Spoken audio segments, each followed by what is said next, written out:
Good morning all of you. आप सब कैसे हैं। आज से हम हिंदी व्याकरण स्टार्ट करेंगे।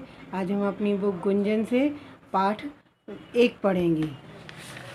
पाठ 1 भाषा और व्याकरण। पाठ 1 में क्या है? भाषा और व्याकरण। भाषा और व्याकरण जो हमने पिछली कक्षाओं में भी पढ़ा है। अपने मन के भाव भाषा द्वारा ही दूसरों तक प्रकट किए जा सकते हैं। हमारे जो मन के भाव रहते हैं वो क्या होते हैं? भाषा के द्वारा ही दूसरों तक प्रकट किए जा सकते हैं।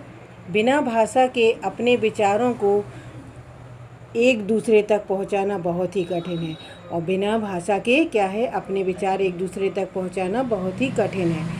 प्राचीन समय में लोग अपने विचारों का आदान प्रदान संकेत के द्वारा किया करते थे। क्या होता था? हम अपने सबसे पहले हमें क्या समझना है? भाषा। हमारे मन के जो भाव हैं वो भाषा द्वारा ही एक दूसरे पर प्रकट किए जाते हैं। और बिना भाषा के हम अपने विचार जो हैं एक दूसरे तक नहीं पहुंचा सकते हैं। प्राचीन समय में क्या होता था? लोग अपने विचारों का आदान प्रदान संकेत मतलब इशारों द्वारा किया करते थे। अब हम क्या देखेंगे? अब नीचे दिए गए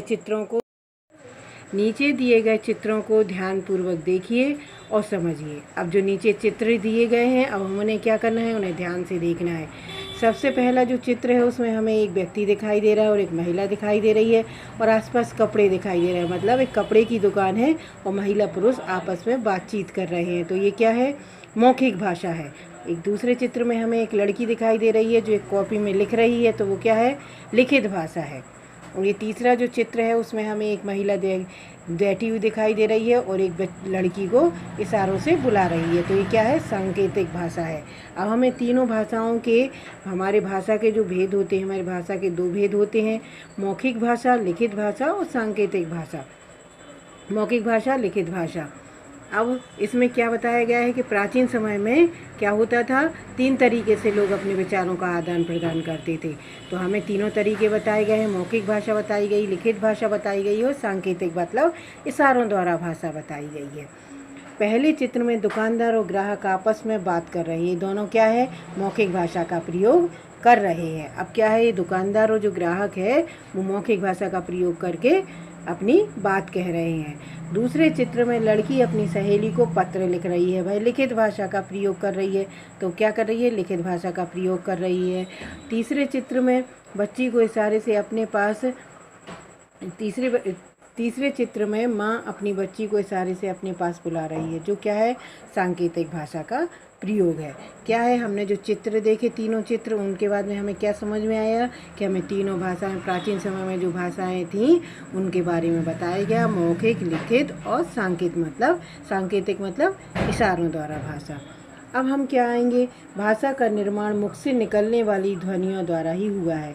और भाषा का निर्माण जो है, जो हमारे मुंह से निकलने वाली ध्वनि का अर्थ होता है आवाज़ द्वारा ही हुआ है। भाषा के निर्माण के क्रम में असंख्य शब्दों का भी निर्माण होता है। और जब भाषा हम बोलते हैं तो क्या होता है? भाषा के निर्माण के क्रम में मतलब भाषा का जब हम निर्माण होता है तो क्या होता है? हम असंख्य शब्दों का प्रयोग करते हैं, निर्माण करते हैं, प्रयोग करते हैं। अब हम आएंगे भाषा के भेद पर।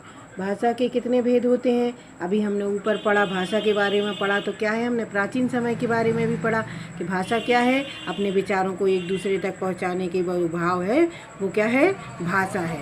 और भाषा के हमने प्राचीन समय में जो कितने रूप थे? 3 रूप थे, वो देखे। लिखित भाषा, मौखिक भाषा, लिखित भाषा और सांकेतिक भाषा। अब जो अभी चल रहा है, जो हमारे प्रचलन में, वो भाषा के कितने भेद हैं? भाषा के 2 भेद हैं। पहला मौखिक भाषा, दूसरा लिखित भाषा। पहला मौखिक भाषा, अपने विचारों को बोलकर व्यक्त करने की प्रक्रिया को मौखिक भाषा कहते हैं। हम क्या करते हैं? जब आपस में बातचीत करते हैं तो हम क्या करते हैं? अपने जो मन के भाव हैं, विचार हैं, व्यक्त करते हैं, मतलब एक दूसरे के ऊपर अभिव्यक्त करते हैं। उस प्रक्रिया को हम क्या कहते हैं? मौखिक भाषा कहते हैं।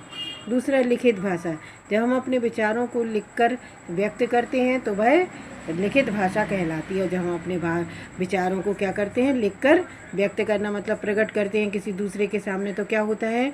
वह लिखित भाषा कहलाती है। अब हमें भाषा के दोनों रूप समझ में आ गए। भाषा के 2 भेद होते हैं या 2 भेद या रूप होते हैं। कौन से? मौखिक भाषा, लिखित भाषा। और मौखिक भाषा क्या है? अपने विचारों को दूसरों के सामने प्रकट करना। क्या है? बोलकर अपने विचारों को दूसरों के सामने प्रकट करने को हम मौखिक भाषा कहते हैं, और अपने विचारों को दूसरों के सामने लिखकर प्रकट करने को हम क्या कहते हैं?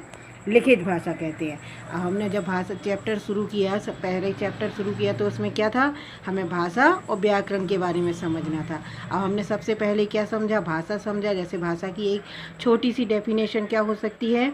अपने मन के भाव या विचारों को एक दूसरे तक पहुंचाने को हम भाषा कहते हैं, क्योंकि हम अपने जो भाव हैं, मन के भाव या विचार हैं, वो भाषा द्वारा ही एक दूसरे तक पहुँचा सकते हैं। बिना भाषा के एक दूसरे तक अपने विचारों का आदान प्रदान करना बहुत ही कठिन है। और प्राचीन समय में जो भाषाओं का प्रयोग करते थे लोग, उसके बारे में बताया गया है, हमें चित्र दिखाया गया है। पहले मौखिक भाषा का, फिर लिखित भाषा का, फिर सांकेतिक मतलब इशारों द्वारा भाषा का। और हमने तीनों को समझा, हमने भाषा के भेद भी समझे। भाषा के दो भेद होते हैं, लिखित भाषा और मौखिक भाषा।